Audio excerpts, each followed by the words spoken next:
It is officially cold up here in the frozen north of the United States. And if you live somewhere cold, you might be wondering, where do all the reptiles go? What do they do during those cold months? Well, we're going to get into that today, and I'm going to tell you all about where these guys go and how they spend those cold months. I'm Ren, and this is Soul, my plains hognose snake. Say hi, Soul. And you're on board Northman Serpents, and let's talk about brumation.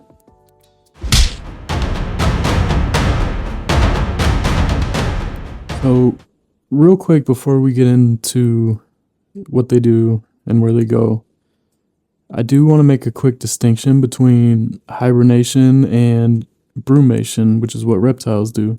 So a lot of people think that reptiles hibernate during the winter, but it's technically brumation. So they don't fully go to sleep. They are actually awake. They just slow their metabolism way down and go into a more dormant state, but they don't fully go to sleep like bears in hibernation would. Actually, on warm days, I've seen garter snakes actually come out and bask on top of the snow and ice. So just wanted to make that quick distinction before we get into it.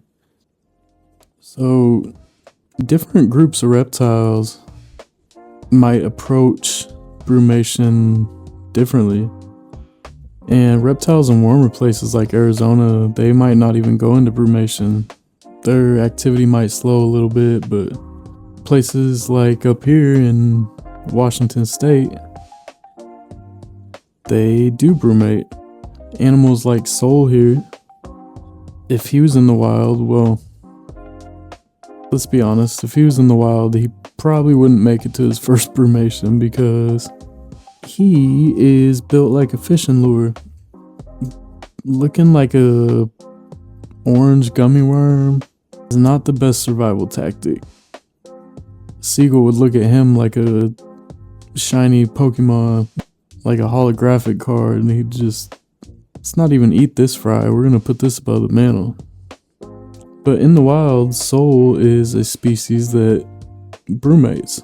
So actually in captivity, to get them to breed, you simulate brumation and, make it cold and they do their thing. So different reptiles have different approaches to brumation. Turtles, lizards, and snakes, they generally do the same thing, but with a slight different approach.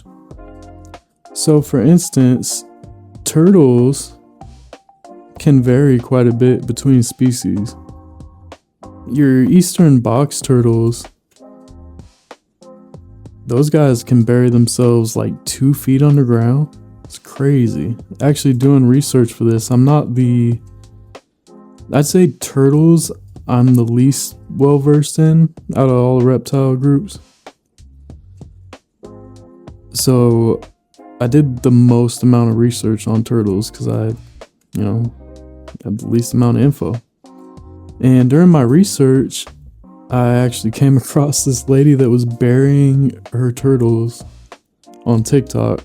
And I don't know if you're familiar with Dan the Turtle Man, but if you know, you know. Don't bury your turtles. Don't bury your turtles. Don't bury your turtles. Don't bury your turtles, you. But yeah, they'll bury themselves deep underground. A lot of turtles will spend their winter under a pond, under the ice, and sometimes even buried in the mud under the lake or pond or whatever they're in.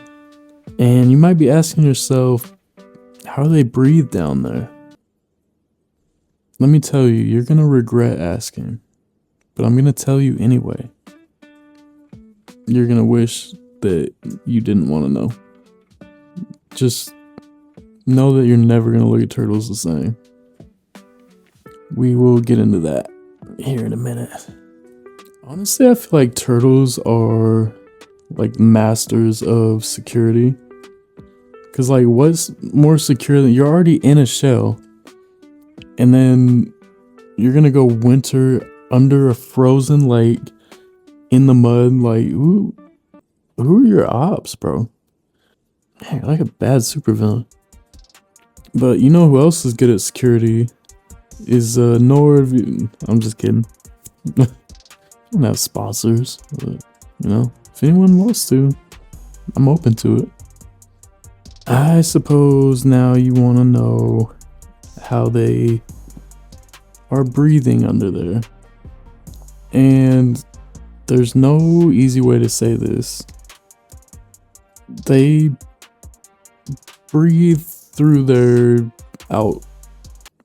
They're bringing air in through the back door, if you catch my drift. That was good. That was good. Is that a pun? That was good, huh? Yeah, you like that?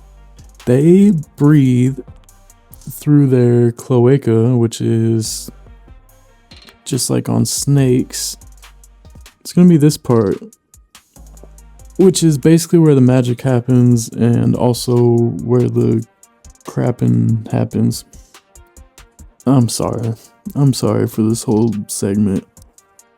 Yeah, I kid you not, they absorb oxygen through their cloaca. That's how they're breathing down there. I didn't make the rules, you know. On that note, let's move on to snakes and lizards. And some species do vary a little bit, but for the most part, snakes and lizards are pretty similar, so I'm just gonna group them in together. I know one place you won't find them is at the bottom of a lake, breathing through their stink pots. Now, lizards, it can vary a little bit, but a lot of times you'll find them in rock crevices, maybe underground,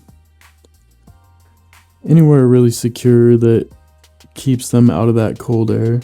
And they will do what they're all doing, which is slowing down their heart rate, their metabolism, and going into a semi-dormant state. So they don't need food. They can kind of just rest. Snakes are the same way. Generally, you'll find them a lot of times in rodent burrows or burrows they made themselves. Like Soul here, he has that shovel on his nose so that he can burrow underground. And that's what they do in the winter, actually. And most of the time, you'll find snakes in a solitary state. They're usually not brumating together, but there are cases like garter snakes where you'll find them in huge groups, or sometimes just small little family units. But there's a place, I believe in Canada, I'll have to throw it up here, but just mass of thousands and thousands of garter snakes. They will brumate in the same place, and then in springtime they'll come out and form breeding balls. And I was actually lucky enough to see one of these breeding balls in person once, and it was the coolest thing ever. It was right here in Washington, actually. Yeah, such a cool thing to see.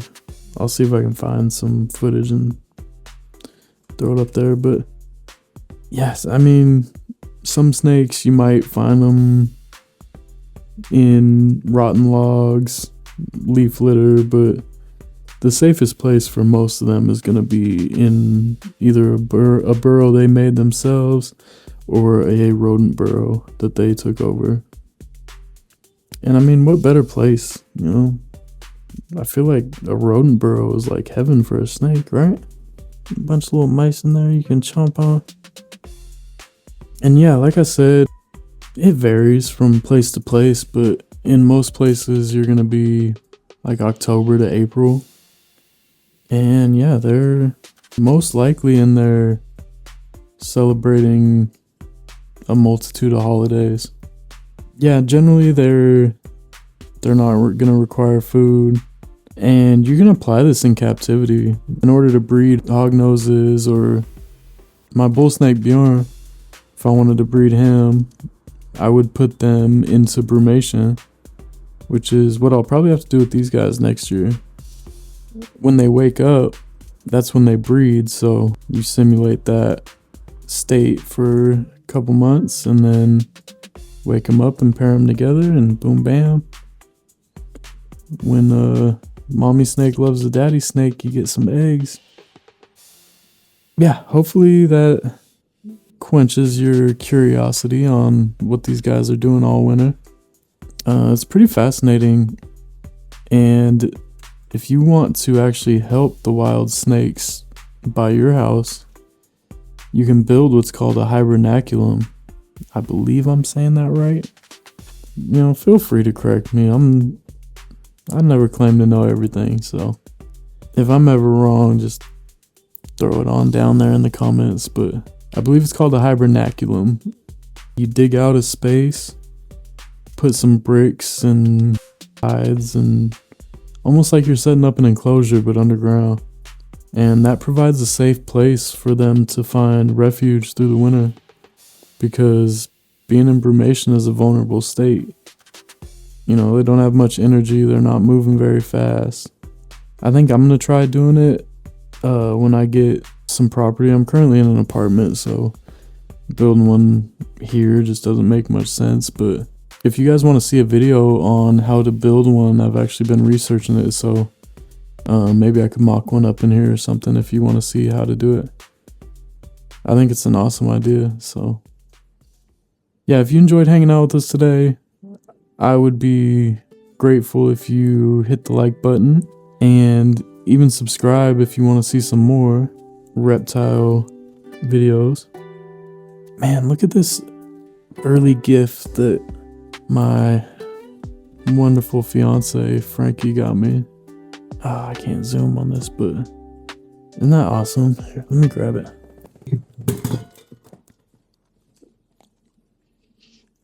Baby's sleeping. Isn't that cool? Honestly, I'm only about halfway through, like flipping through it, but it's an awesome book. It's really cool. It has, what did it say, 3,000 snake species, 450 illustrations of more than 60 individual snake species in action. Yeah, it goes over evolution, behavior. It's a really cool book. It lists every snake species within the 27 families. 27, that's crazy. So, yeah. This is an awesome book and a lovely gift from my beautiful love. Yeah, I will see you guys before Christmas, but if for some reason you miss the other videos before then, I hope you have a lovely holiday season with your family and your pets, and I hope you get everything you want. And yeah, that's about all I got. So, you know the drill. Be good to your animals. Be good to each other. And we will see y'all in the next one.